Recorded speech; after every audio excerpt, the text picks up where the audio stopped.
Harlow Reyes was locking up Reyes Auto and Cycle Repair at 8:30 when she heard a woman's voice cut through the parking lot behind the strip mall, sharp and frightened in a way that made Harlow's whole body go still before her mind had finished processing what she'd heard.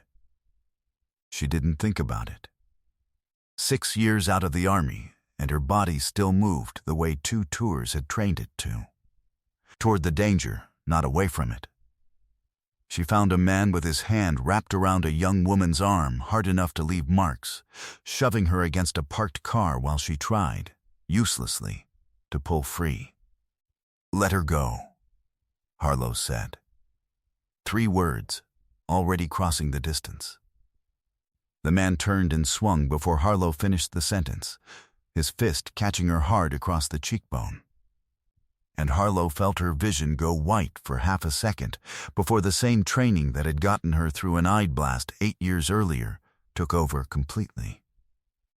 She didn't go down. She put herself fully between the man and the woman, absorbed a second blow across her forearm, and didn't stop until he'd finally given up and run, leaving both women standing in a parking lot with a story neither of them expected to still be telling 24 hours later.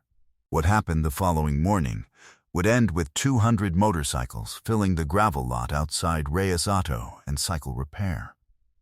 And a veteran mechanic who had spent 6 years struggling in silence, discovering exactly how many people were paying closer attention than she'd ever let herself believe. Foster's Crossing sat in the flat farm country of eastern Indiana, a town small enough that Reyes Auto and Cycle Repair had been the only game in town for engine work since Harlow's father opened it 30 years earlier. Harlow was 38 years old, had served 2 tours as an Army mechanic before an eye outside Kandahar left her with a knee that never fully healed, and a hearing loss in one ear she rarely mentioned to anyone, and had taken over the shop from her father 5 years ago, when his own health finally forced him to stop working. She'd kept the shop running largely alone since, the kind of quiet, stubborn self-reliance the Army had only reinforced in her. The same instinct that made asking for help feel, most days, considerably harder than doing without. Nina Castellano, the woman Harlow had stepped between that evening, was 26 years old, and had been trying for 3 months to end things with a boyfriend who refused to accept it was over.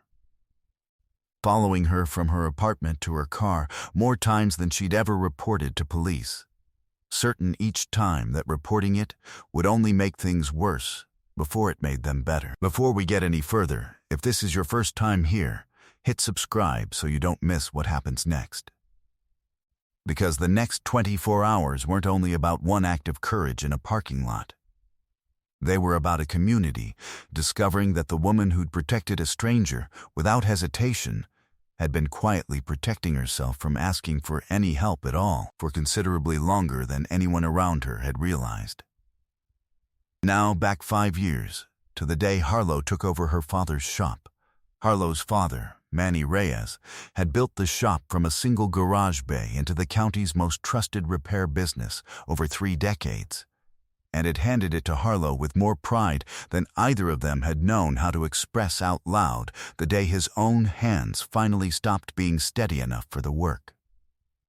Harlow had thrown herself into keeping it running, working through knee pain she never mentioned to a doctor because appointments meant time away from paying customers, letting her own hearing aid go unreplaced for 2 years because the cost felt impossible to justify against the shop's thin margins. She'd fallen behind on the building's lease 4 months ago, after a slow winter emptied out what little cushion she'd built, and had been making partial payments ever since, terrified each month that this might be the one where her landlord finally ran out of patience. She hadn't told anyone, not her father, still recovering from a stroke the year before, and not the local veteran support group she'd been invited to twice and never once attended, certain that whatever she was going through didn't measure up to what she imagined other veterans carried. Nina hadn't known any of that the night Harlow stepped between her and Robbie Aldrich the ex-boyfriend who'd finally escalated from following her to something considerably more dangerous. She only knew that a stranger had taken 2 hits meant for her without a single second of hesitation, had stayed steady enough afterward to call the police herself, and had refused, when Nina tried to thank her, to accept it as anything more than what any decent person would have done. "You didn't have to do that," Nina said, still shaking, once the responding officers had Robbie in custody.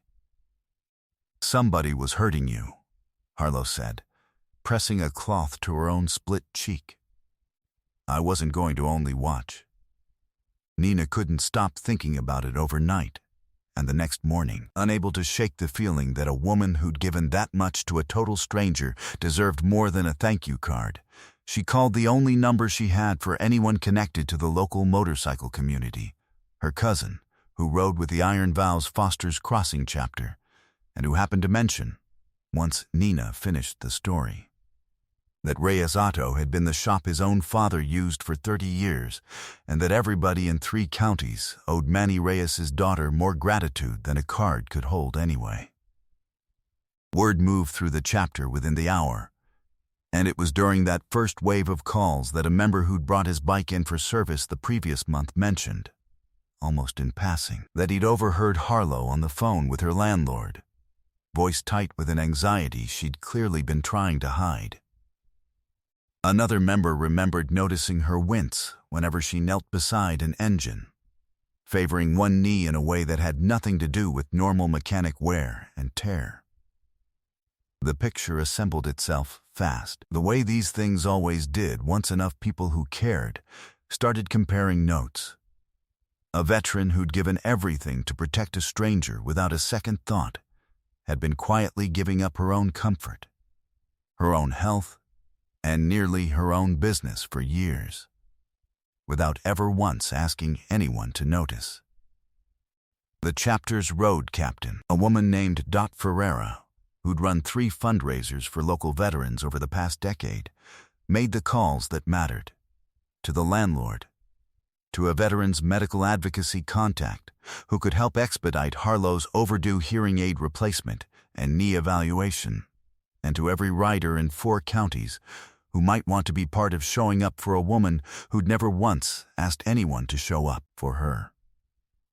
Harlow opened her shop the next morning, nursing a bruised cheek and a bandaged forearm, expecting an ordinary Wednesday, and found instead a gravel lot she could no longer see the edges of. Engines, first, and then chrome filling every open space around Reyes Auto and Cycle Repair as the morning light spread over the flat Indiana fields. 200 motorcycles rolling in from every direction, riders who'd heard one story about a mechanic who'd taken a blow for a stranger and needed nothing further explained. Engines dying in sequence until the lot held nothing but the tick of 200 cooling engines and a silence deep enough that Harlow, standing frozen in her own doorway, pressed one hand against the frame to steady herself. Not one rider treated the morning like a spectacle. They filled that lot with the same quiet purpose Harlow herself had shown the night before, standing her ground for somebody who needed it.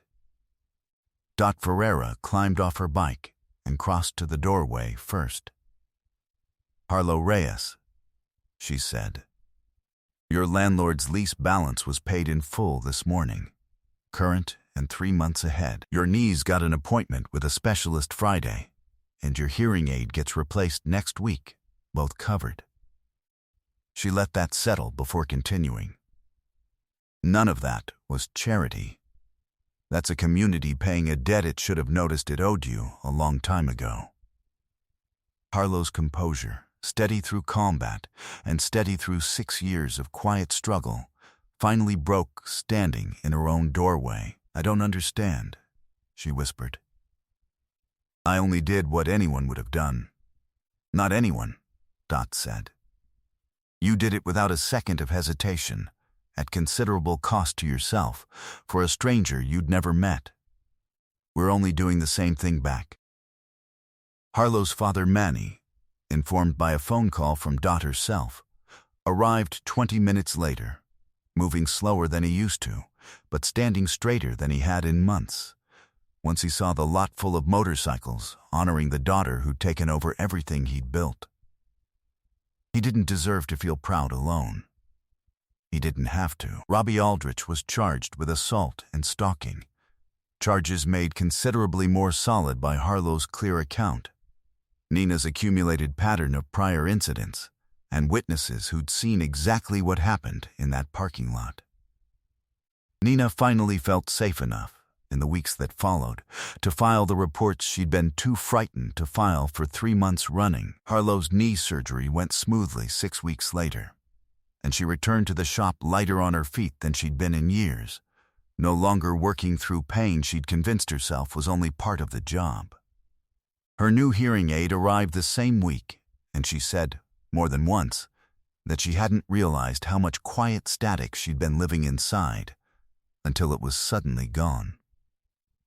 She finally attended the Veterans Support Group the following month, the one she'd been invited to twice before and always found a reason to skip, and found herself, for the first time in 6 years, telling a room full of strangers exactly what she'd been carrying alone. "I didn't think anyone would understand," she whispered to the group that first evening, and found, to her own surprise, that every face in the room understood completely. If this story reached you, if you believe that the people who give the most of themselves are often the ones who need somebody to notice first, hit that like button and share it with someone who needs reminding that taking a blow for a stranger doesn't make you invisible to the people paying attention. Subscribe to Iron Vow Stories so you never miss the next one. And tell me in the comments, who in your life gives everything to everyone else and never asks for anything back?